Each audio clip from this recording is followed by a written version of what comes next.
What if AI could not only execute complex business processes, but also provide complete transparency and traceability, and do it for every decision it makes? Well, today I want you to imagine a future where leaders don't just oversee teams, but also orchestrate digital factories powered by accountable AI agents, all of them working autonomously, and yet under human control.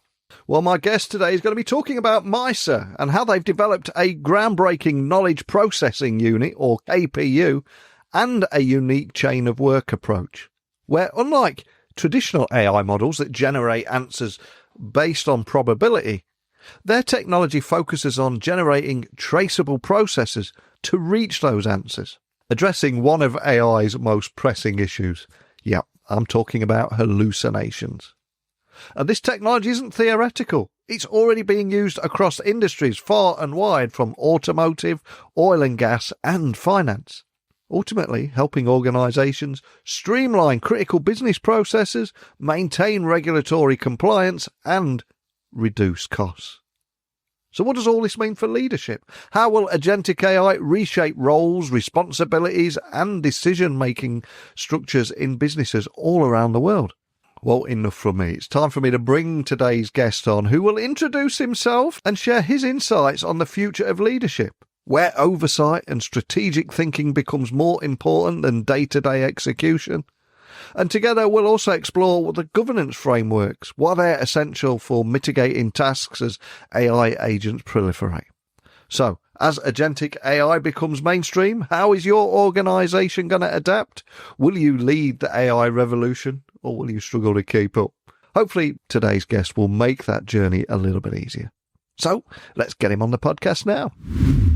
So, thank you for joining me on the podcast today. For people hearing about you for the first time, can you just tell everyone listening a little about who you are and what you do?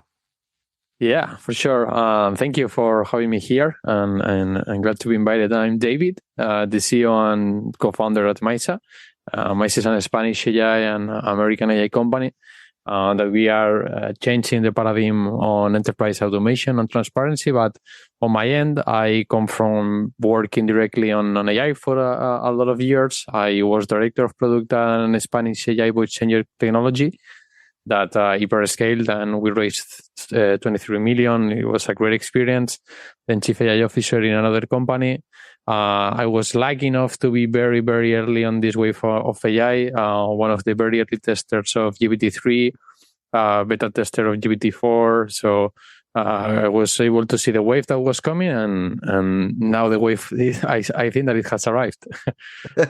It really has. I mean, we're entering, our third year of the crazy town right now. And one of the things that made you stand out to me, set off my tech spidey sensors, was when you introduced the concept of something called chain of work for full traceability in AI decision making, which is a big hot topic right now. So for anyone hearing about you for the first time, can you expand on that and maybe answer how this approach differs from traditional generative AI models, and why transparency is so critical for enterprise AI adoption too? Yeah, for sure. So at Maisa, we come from a very different perspective in terms of AI. My co-founder and me, my co-founder, it's also, I think that it's important to mention, one of the biggest contributors on Hugging Face and on models, with more than 600 models. And we both come from a very deeply expertise on AI. I was more in the applied side.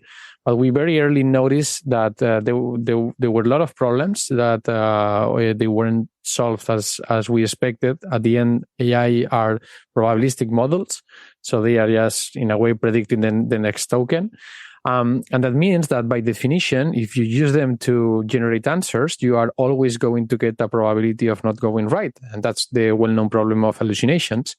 And although that the problem might seem not that big, for example, you can get a 0.5% of hallucination in an answer, no, if it has a lot of context.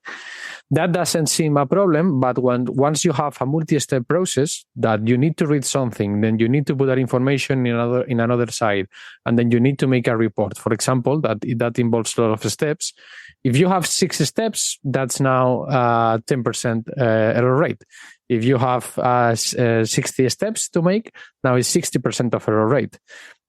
So the problem that we are directly addressing is that the AI operates as a black box. So it's very difficult to trace how decisions are made. And this creates huge problems of traceability and compliance risks. That is what it's indeed making not mass adoption. Because you cannot go outside of a chatbot that helps you more than really changes how your business operates. So by creating one technology that we call KPU, Knowledge Processing Unit, that uses fundamentally AI differently, instead of using it to give answers, instead of using AI to get to an answer, we use it to get the process to get to the answer, what needs to get executed to get to the answer in a code based. So that means at the end that we do not open the door for hallucinations to appear. We do not allow the black box to give hallucinations because it's not giving me answers. It's giving me things that needs to be done in order to get to the answer. And that allows us to open this black box and to have full observability and traceability of what is done to get to a decision and to get to a result. And that's what we call chain of work. That is the combination of this deterministic traceability, leveraging our technology of execution, plus the explainability layer that enables anyone without any technical context to understand what is happening in each step.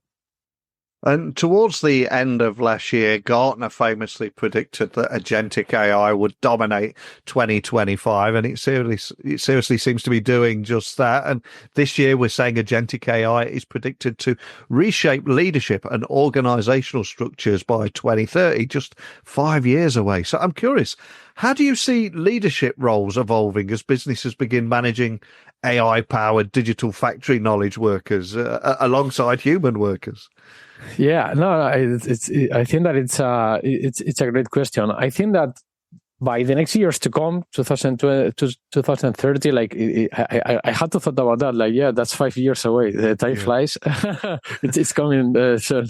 So at the end, what we are going to be ending having it's like factories, in my opinion, of digital workers in sense, like we have in the physical world with the product that in manufacturing, for example. But it's the human role. It's going to transition from contributor to operator in a sense.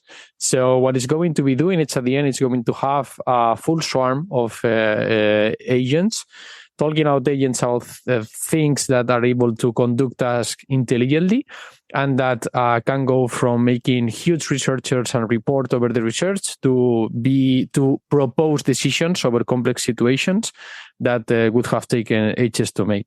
So at the end, the shift will refocus this leadership or strategy more into the oversight of the tasks rather than this management every day or this contribution every day.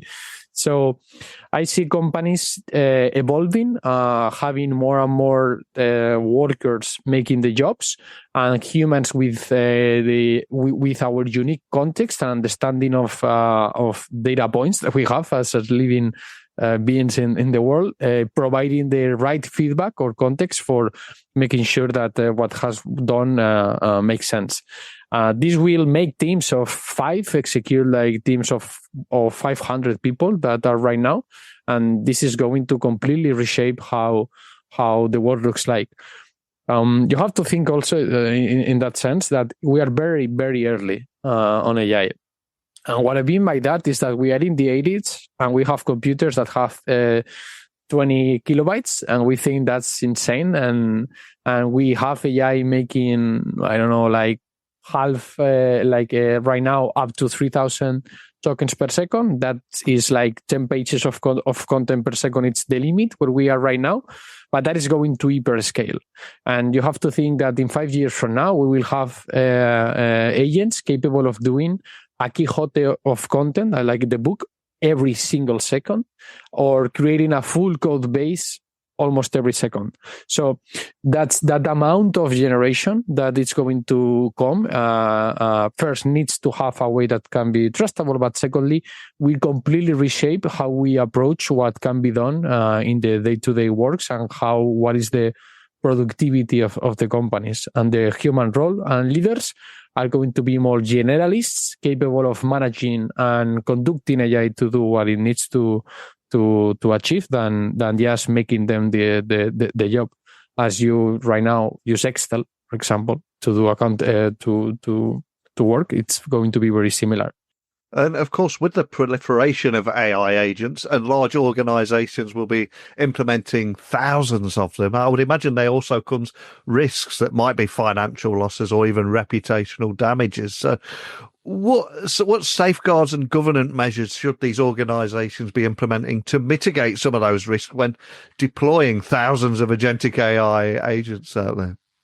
Yeah. So at the end, organizations, what they are going to be needing the most are governance frameworks. What they are going to be needing the most is being able to trace and explain all the decisions that are made.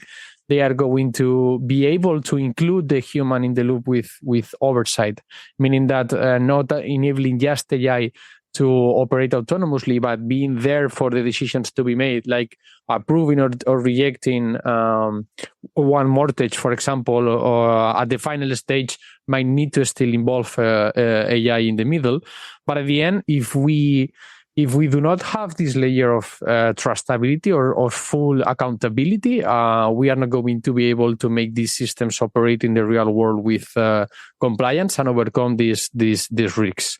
While the capacity of these systems increases, real-time monitoring and even intervention is going to be one of the things that we will have to take always into account. And their systems, in the sense of UXs, user experiences, are going to have to take into account. So at the end, it's indeed why we are also so obsessed with this AI accountability, because we think that we will need to log the decisions to make them explainable, just to overcome these potential risks. And if something one day goes wrong, a decision is not how it should have happened, you can go back and check what was the root cause, what made the AI have that decision. And before you came on the podcast today, I was reading about how I think it's Vinci KPU, it outperforms frontier LLMs in areas like coding, math problem solving, and accuracy. But I've got to ask, if we look under the hood, what factors contribute to this improved performance, and how do those capabilities translate into practical business applications for those business leaders listening? Yeah. So at the end, on the KPU, in order to get these results, what we did is trying to extract what is more valuable of the models, that is the capability to find patterns and to reason, and to get the features of reasoning from them. So then giving them the right workplace, workstation, let's say, in a way to make at their best what they are good at. So it's enable us to get these amazing results. So it's not the same if you put someone to do a math exam and one has to do mental, everything with its mind, and the other one has a computer next to it. Who is going to get better grades at the end and better results? Eventually, probably the one that has the computer. So this is a bit similar. That's how we've been able to make it. And by doing that, we are able to target use cases directly on the most critical business processes and companies. So before Maisa, there are, for example, car manufacturer companies that had army of human teams monitoring emails, tasks that enter into the system, the delays that in the supply chain. And with us, and leveraging these agents and our product Maisa Studio, that now they are able to every day wake up with work done and now act as oversight if it was well done or not, and simply confirm or reject the decisions made. And with having this state-of-the-art performance and incredible results in the day-to-day. And despite the hype that we see in our newsfeed and all those different stories around AI, many businesses have been cautious in their approach. Many remain hesitant to deploy AI in live production environments. I think a lot of it is down to trust and accountability issues, but how does your technology address some of those concerns? And what industries do you see as early adopters of agentic AI systems? What are you seeing here? I think it's a pretty good question. In that end, for business to adopt is one key component, obviously, is accountability and traceability. Another key component is the speed from how you can transition proof of concepts to reality, to production impact. And right now, the developments imply that you will need to put efforts of developers, you will need to join a lot of pieces in order to get something to work, and you are in a never-ending flow of I make something, I expose it to reality, and I have to get it back to iterate it, and this goes on and on, and that's what is also making not adoption as fast as it should be.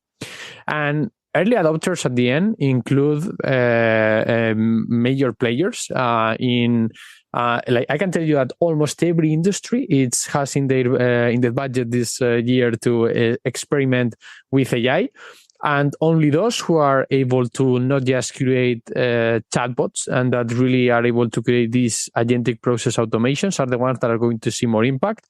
We are talking about automotive, oil and gas, financial sector, cybersecurity. To be honest, it's almost every industry is waking up that this is something that the first ones that figure it out are going to be early movers and start to gain escape velocity from their competitors, and they are all trying to get this as soon as possible. But again, the problem is that the market right now it's very noisy. There is a lot of different companies, a lot of approaches, and the most well-known approaches in the market are starting to be proven wrong, but the market has not realized that. I'm talking about architectures that are used, ways that people think that should be deployed, that still carry these errors of hallucinations, lack of traceability. You have to build almost an agent for each use case.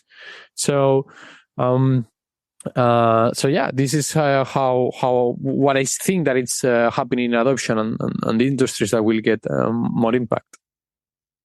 And I think it's important to highlight, we're not talking about replacing people with AI agents here. One of the things that stood out to me about what you're doing is your technology allows for, yes, autonomous decision making, but with humans still in the loop, very much a co-pilot of sorts. So how do you ensure that AI agents can operate independently while also maintaining that human oversight? We can't avoid it. It's required and probably will always be required for critical decision making. Yeah, that's a great question.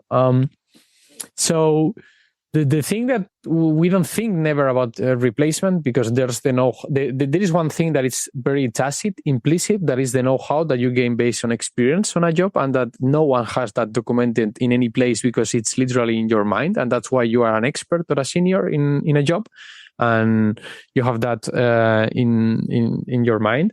So it's related to what I said earlier about the context. The thing is that until AI has the full awareness that we have in our day-to-day jobs, it might not be able to not only replace, but to do the job as we do it right now.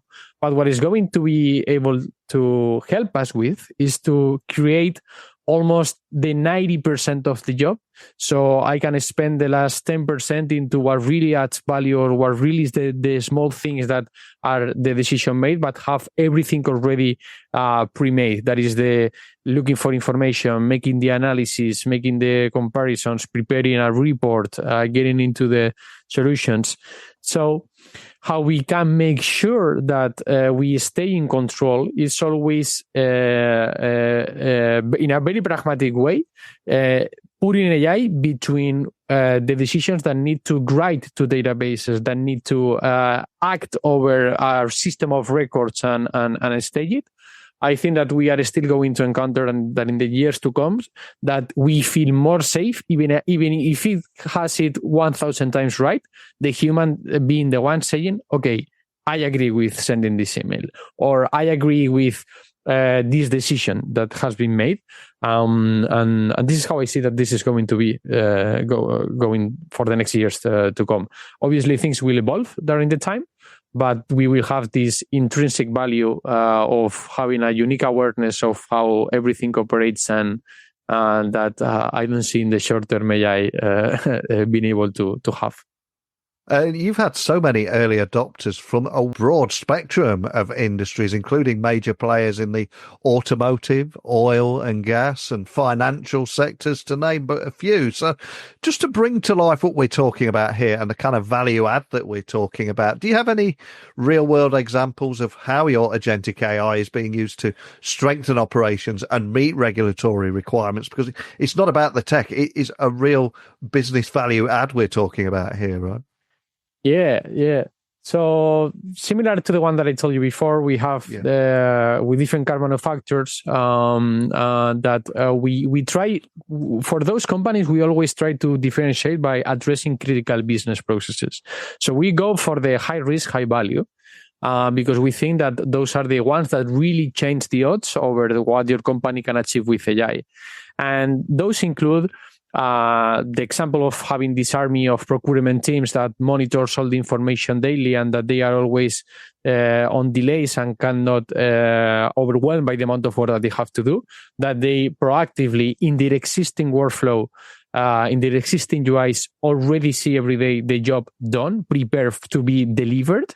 So that makes them, by done, I mean that it has read the task, it has read the emails, it has looked into the attachments, it has navigated the databases, it has created the case study, it has been able to deliver the conclusion, plus all the steps that are made. In the oil and gas sectors, we have on compliance requirements and regulatory reporting. So we have these companies that every day are facing new regulations, and now even more that we are in this moment of changing to renewable energies, and that they are always facing what about the underwater regulations? What about the how do you all this environmental?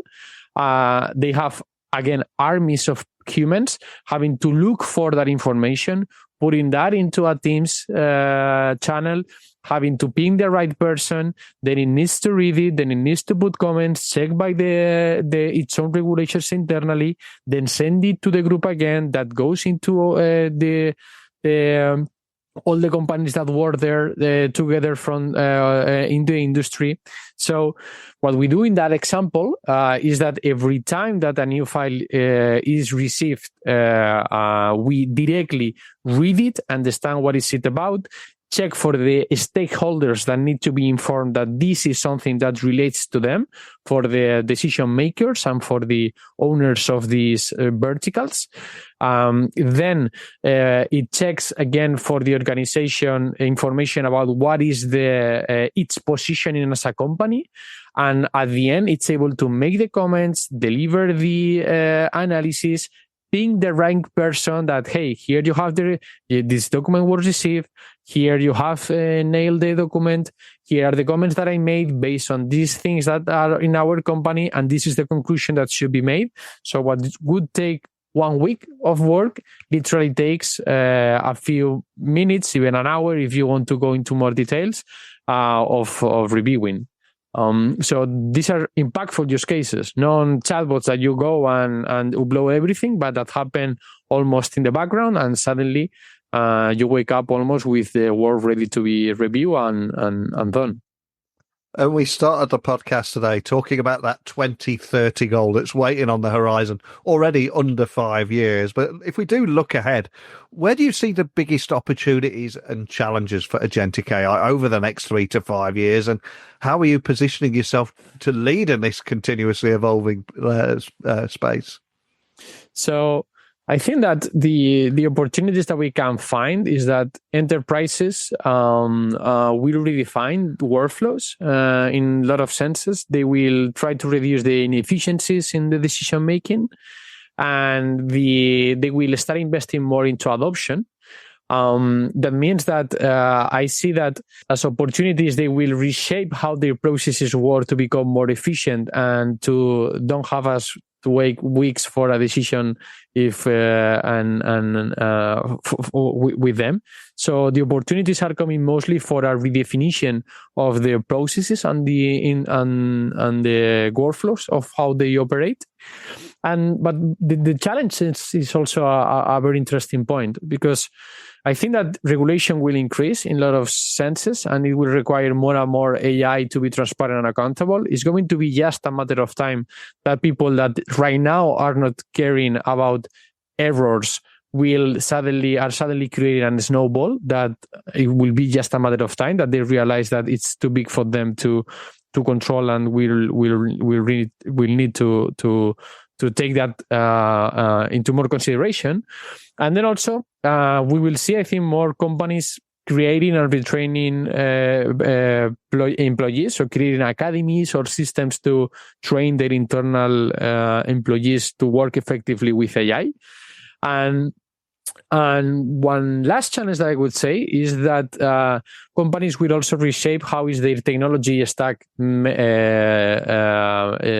No, they have very old technology stacks in a lot of occasions, and that is a blocker for them. One thing that it's also blocking, a challenge that they have to overcome, is that it's difficult for them to introduce technology because it's not accessible. No, and in order to have trust, you will need to have accessible data for the agents to work in a safety way, obviously, in something that in a setup that is safe for them. But it's also a very big challenge that we will have to consider. Well, thank you so much for coming on the podcast and sharing your insights today. We have been talking about a very serious subject, and I'd love to break out of that before I let you go and ask you to leave one final gift for everyone listening. And that is a book that you'd like to add to our Amazon wish list. I always ask my guests this question, but what book would you like to leave everyone listening, and why? Yeah, it's a book that it changed my perspective, and I read it every year. I can tell you that at least 2 times. That is the book of Discourses of Epictetus. It's not. It's a simple book, and every time that you read it, you discover something new. And every time that you read it, seems like the first time, because it changes the moment that you are reading it and the perspective that you have. And I really like it, and I think that it can, in the moments that we are going to be living during the next years, where resiliency, embracing the change, and opening to this new world that AI is also bringing, it's going to be crucial that we are prepared from a mindset perspective. And Epictetus had some clues about what was a good mindset for these times. Oh, man, you've got me intrigued there. I'll be checking that out. I'll add it to the Amazon wish list. And obviously, we talked about a lot of useful information today. Anyone interested in exploring agentic AI with you, or anything that we talked about, where would you like to point everyone listening to find out more information? Yeah, so you can go, you can try Maisa's KPU at kpu.maisa.ai, but we share a lot of insights and updates on LinkedIn. And Maisa is Maisa. In Spanish, we say Maisa. In English, they say Maisa. So yeah, feel free to reach out if you are interested in executing digital work using bulletproof AI agents, enabling by our technology and chain of work. Happy to in touch. Well, I'll add everything that you mentioned there to the show notes so people can find you nice and easy. As I said, we covered so much in a short amount of time there. So just thank you for sitting down with me. Really appreciate your time. Likewise. Thank you for having me here, Neil. What I loved about today's conversation is Maisa's chain of work approach, powered by this knowledge processing unit, is addressing one of AI's most significant challenges: ensuring transparency, traceability and accountability in every decision that AI makes. We've all heard those horror stories of black box AI where nobody knows what is in there or how it comes to the conclusion that it does. So discussing how this technology goes beyond traditional AI models and provides this deterministic traceable process instead of probabilistic outputs seems like a big leap forward, because it means businesses can now rely on AI for critical operations, confident that every action is auditable and explainable. And with early adopters in automotive, oil and gas, financial services, it's clear that this approach is already making a big impact. But as we wrap up, is your organisation ready to embrace agentic AI and technology like this? How will you balance the power of automation? And are your leaders prepared to manage digital teams as effectively as they manage their human ones? Please let me know your thoughts. How do you see AI reshaping leadership in your organisation? Let's keep this conversation going. Email me, techblogwriter@outlook.com, LinkedIn, X, Instagram, just @NeilC.Hughes. Let me know your thoughts. And if you enjoyed yourself, why not come back tomorrow for another guest? Another example of how technology is transforming our life, our work and world. Same place, same time tomorrow. I will meet you here inside your podcast feed, ready to talk into your earballs. But that sounds a little bit sinister. So I'm going to go now. I will speak with you all tomorrow. Bye for now.